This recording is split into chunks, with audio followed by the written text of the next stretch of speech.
세상에 텍스트 데이터는 정말 넘쳐나죠. 근데 그 속에 숨어 있는 진짜 의미? 어떻게 찾아낼 수 있을까요?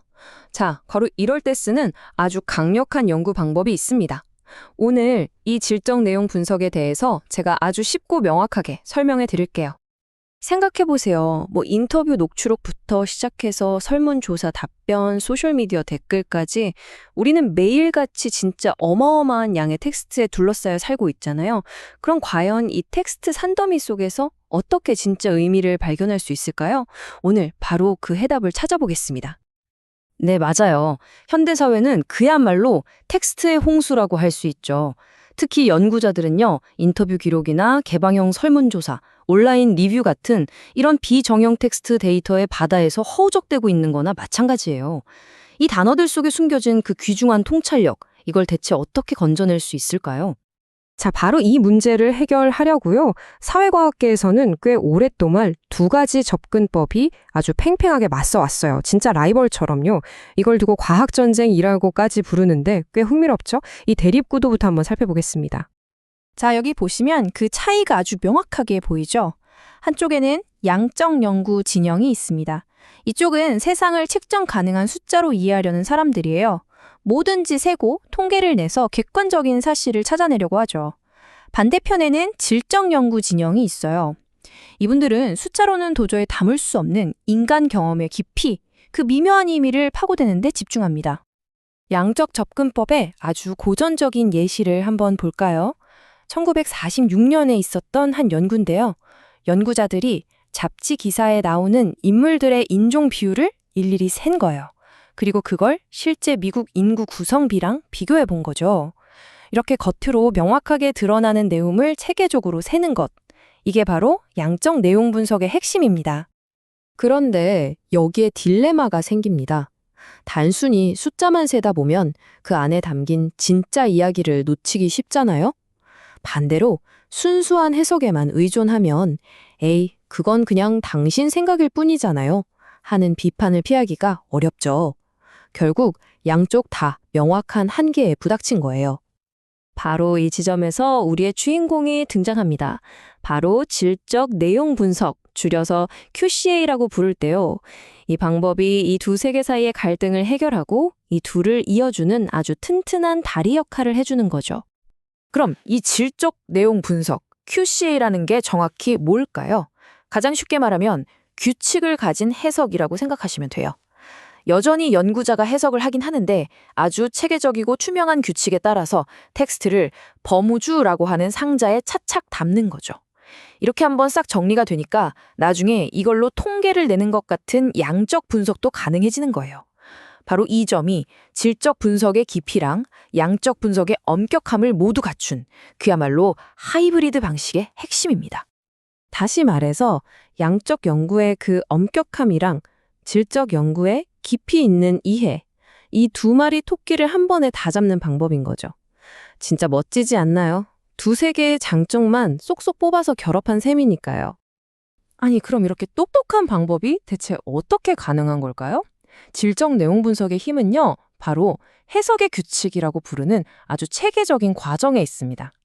이 규칙이 있기 때문에 분석이 더 이상 연구자 개인의 감에 의존하는 게 아니라 누구나 따라하고 검증할 수 있는 투명한 과학이 되는 거예요.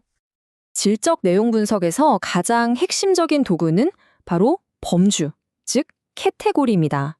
이걸 일종의 의미 분류함이라고 한번 상상해 보세요.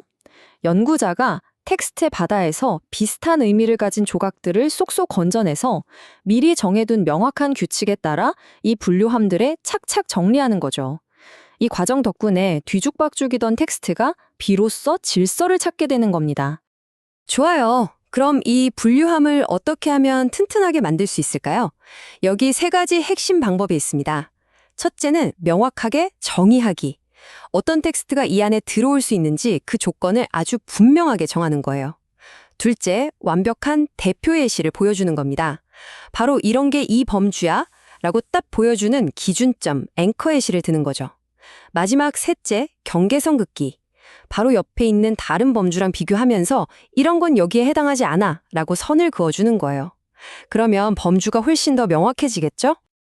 자, 이 표가 정말 좋은 예시입니다. 실직 교사들의 스트레스를 분석하기 위한 코딩 지침인데요. 한번 보세요. 높은 스트레스라는 범주가 있죠? 정의가 있고 그 옆에는 어떤 경우에 코딩해야 하는지 아주 구체적인 규칙이 나와 있어요. 대처 가능성이 보이지 않거나 우울감, 불안감을 언급할 경우에 코딩한다. 이런 식으로요. 바로 이 규칙이 분석가의 해석을 이끌어주는 나침판 역할을 하는 겁니다. 자, 그럼 이제 전체 과정을 한번 쭉 따라가 볼까요? 질적 내용 분석이 도대체 어떻게 이렇게 혼란스러운 인터뷰 내용을 명확하고 구조화된 데이터로 바꾸는지 그 마법 같은 과정을 한번 같이 보시죠. 이건 실제 연구 자료에 나온 한 실직 교사의 말이에요. 들어보세요. 부당하죠. 그들이 내린 결정에 옳지 않은 것들을 고려했으니까요. 하지만 또 다른 한편으로는 더 이상 이 교육 시스템에서 일하지 않아도 된다는 게 기쁘기도 해요. 와, 분노와 해방감, 이렇게 복잡한 감정이 뒤섞여 있죠. 연구자들이 마주하는 현실이 바로 이런 겁니다. 이런 혼돈을 질서로 바꾸는 4단계 여정은 이렇습니다. 모든 건 연구 질문을 정하는 것에서 시작해요. 텍스트에서 대체 뭘 찾고 싶은지 명확히 하는 거죠. 그다음 그 질문에 답하기 위한 범주 체계, 우리만의 암호 해독기를 만듭니다. 이제 준비는 끝났어요. 세 번째 단계에서 본격적으로 텍스트를 분석하면서 구절들을 착착 범주에 집어넣는 거죠. 그리고 마지막으로 이렇게 분류된 결과를 모아서 통찰을 발견하는 겁니다. 어떤 패턴이 보이는지, 그게 대체 뭘 의미하는지 해석하는 최종 단계죠. 자, 지금까지 방법을 알아봤는데요. 그럼 이게 도대체 왜 그렇게 중요할까요? 이건 그냥 복잡한 학문적 기술, 그 이상입니다. 텍스트를 체계적으로 이해한다는 것이 우리 현실에서 얼마나 강력한 힘을 갖게 되는지 그 이야기를 좀 해볼게요. 질적 내용 분석이 우리에게 주는 핵심 가치는 크게 4가지로 요약할 수 있습니다. 첫째, 주관적으로 보일 수 있는 질적 데이터에 신뢰성을 더해줍니다. 둘째, 해석 과정을 아주 투명하게 만들어서 다른 사람도 검증할 수 있게 해주죠. 셋째, 정말 뒤죽박죽이던 텍스트를 의미 있는 통찰력으로 바꿔주고요. 그리고 마지막으로 사람들 사이의 소통 속에 숨어있는 진짜 패턴을 과학적으로 발견하게 해줍니다. 오늘 우리는 이 거대한 텍스트의 바다에서 의미를 건져 올리는 법을 배웠습니다. 이제 여러분 차례예요. 지금 여러분 주변에 있는 수많은 이메일, 뉴스 기사, SNS 피드, 그 속에는 과연 어떤 숨겨진 이야기들이 여러분의 발견을 기다리고 있을까요?